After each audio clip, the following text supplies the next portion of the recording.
আসসালামু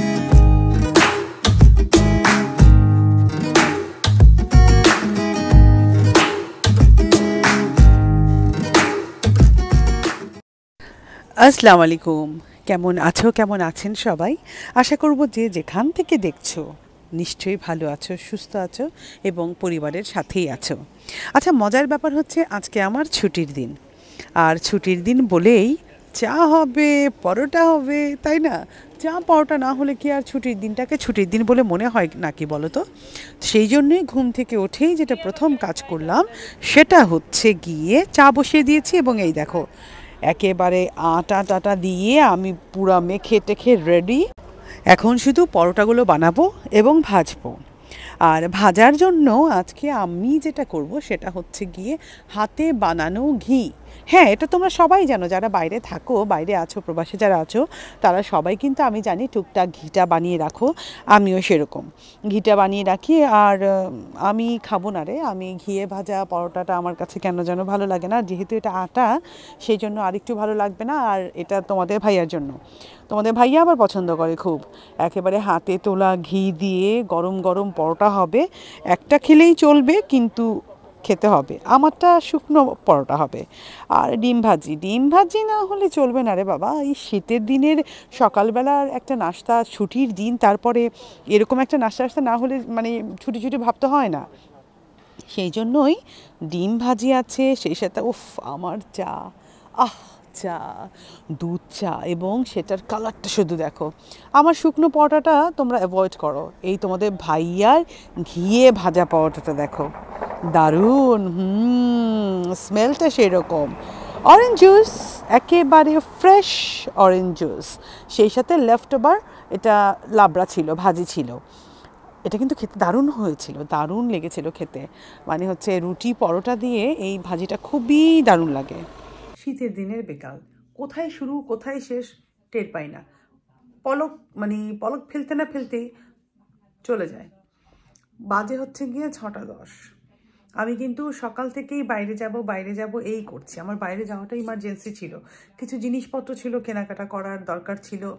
ভেবেছিলাম একটু হেঁটেও আসবো, কিচ্ছু হলো না। এমন কোনো ইমার্জেন্সি কাজ করেছি ঘরের ভেতরে, তাও কিন্তু না। কিন্তু ওই ঘর গোছাও, এটা করো সেটা করো করতে করতেই কিন্তু হলো না। আর কি করব। আমার লাইফে অনেকে আমাকে জিজ্ঞেস করো যে পেছনে যে পর্দাটা সেটা আমি কোথা থেকে কিনেছি। সেটা বাংলাদেশের। হ্যাঁ, এটা বাংলাদেশের পর্দা। আর আমার বাংলাদেশের পর্দা, বাংলাদেশের বিছানার চাদর, এগুলোর দিকে আমার একটুখানি মানে দুর্বলতা আছে। আমার খুবই পছন্দ। আমি বাংলাদেশে গেলে কখনোই আমি চাদর ছাড়া, বিশেষ করে বিছানা চাদরটা ছাড়া আসি না। আর পর্দাও আমার এরকম সেট, মানে এটা তো একটা, আর আমার আড়ঙের পর্দা, তারপর বিভিন্ন রকমের আমার ভালো লাগে। আমি তো প্ল্যান করে রেখেছি যে এবছরও কিন্তু ইভেন আমি কিন্তু আড়ঙের কিছু ডিনার সেটও নিয়ে এসেছি। আমার পছন্দ, পছন্দ, কিছু করার নাই। যে কোনো রকমভাবে চাই আমার ঘরের ভেতর যেন বাংলাদেশের একটা ছাপ যেন সবসময় থাকে। আমার চোখের সামনে বাংলাদেশের সব জিনিসপত্র থাকবে। আচ্ছা, আমি দেখাবো, দাঁড়াও, জাস্ট ওয়েট করো, আমি দেখাবো। আমার বাচ্চারা পড়ছে, এখন আরবি পড়ছে, সো সেই জন্য আমি ওই রুমটাতে যেতে পারছি না। আমার কাছে মোড়া আছে, আড়ঙের মোড়া। চিন্তা করে দেখো, আমি দেখাবো 4 পিস। হ্যাঁ, এখন আছে 2 পিস ফেলে দিয়েছি আমরা, 4 পিস। সো কিভাবে এনেছি চিন্তা করো, দেখাবো আমি। ওয়েট করো, যার জন্য ওয়েট করছিলাম, এই যে লিজা। কেমন আছো লিজা? ভালো। এই শাড়ি পেয়ে গেছো। আর আরেকটা কিনি না, সেটা দেখাও। এটা হচ্ছে অ্যাডভার্টাইজ।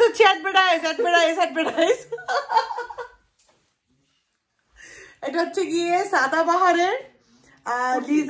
সাদাবাহারের কুর্তি, আর সাইজ M। লিজার খুবই পছন্দ হয়েছে এবং আমার কাছে মনে হয় তোমাদের কাছে অনেক ভালো লাগবে।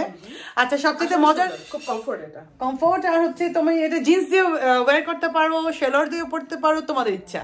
আর বিশেষ করে যারা আমরা বাইরের দেশে থাকি, যারা শীতের দেশে থাকি, তাদের জন্য কিন্তু লিজা দেখো একটা, তুমি জাস্ট পরলা, ওর উপর দেখো জ্যাকেট পরে নিলা।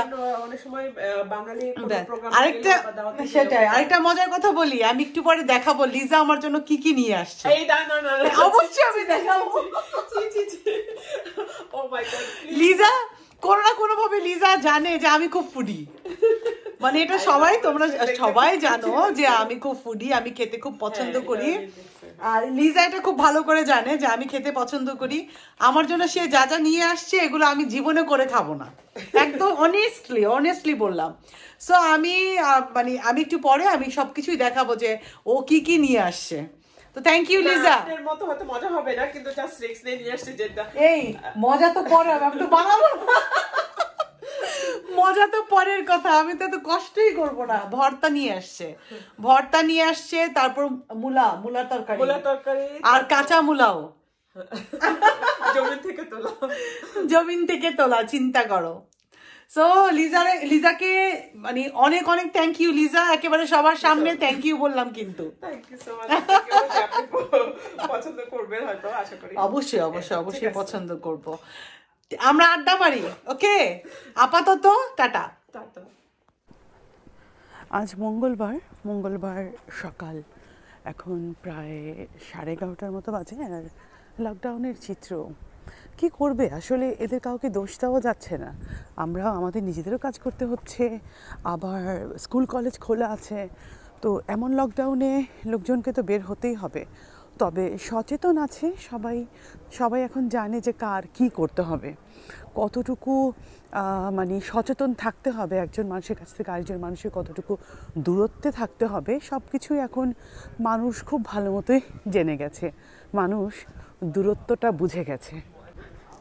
আজকে সকালটাকে সুন্দর বলতে পারছি না, মানে ঘুম থেকে উঠেই আমাদের এখানে বলতে যেহেতু আমি প্রবাসে আছি, আমাদের সময়ের সাথে বাংলাদেশের সময়ের একটা যথেষ্ট বড় ফারাক আছে।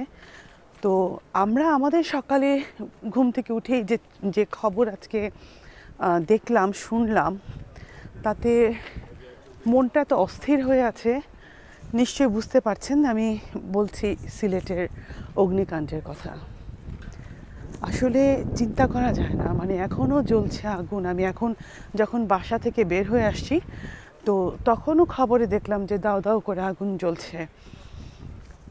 মানে সিলেটবাসীর জন্য, সবার জন্য অনেক অনেক দোয়া, কোনোভাবে যেন এই বিপদ থেকে পরিত্রাণ পায় পুরো সিলেটবাসী।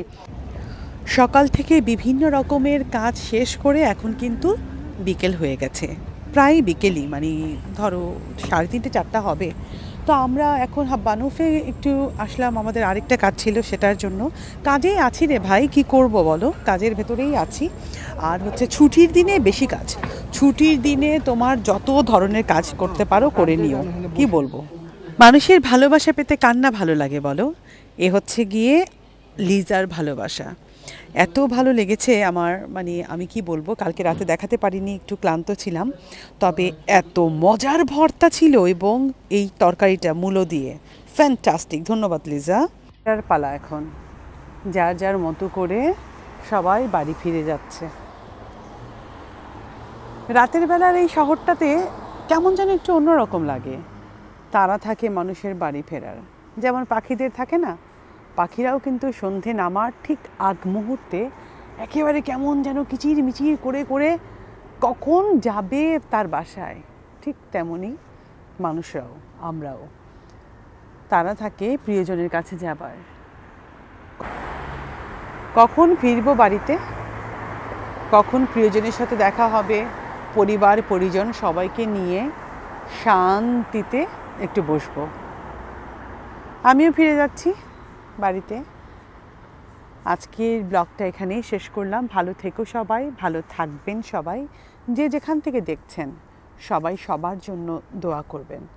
বর্তমানে এই সময়টা আমরা যেন খুব সুন্দর মতো করে সৃষ্টিকর্তার সহযোগিতাতে কাটিয়ে দিতে পারি। দোয়া রইল আমার জন্য, আমার পরিবারের জন্য দোয়া করবে সবাই। ভালো থেকো, সুস্থ থেকো, এবং আমার পরবর্তী ব্লগ দেখার অগ্রিম দাওয়াত দিয়ে দিলাম। আর হ্যাঁ, একটা লাইক কিন্তু চাই, আর সাবস্ক্রাইব করে ফেলো চ্যানেলটা প্লিজ। আল্লাহ হাফেজ।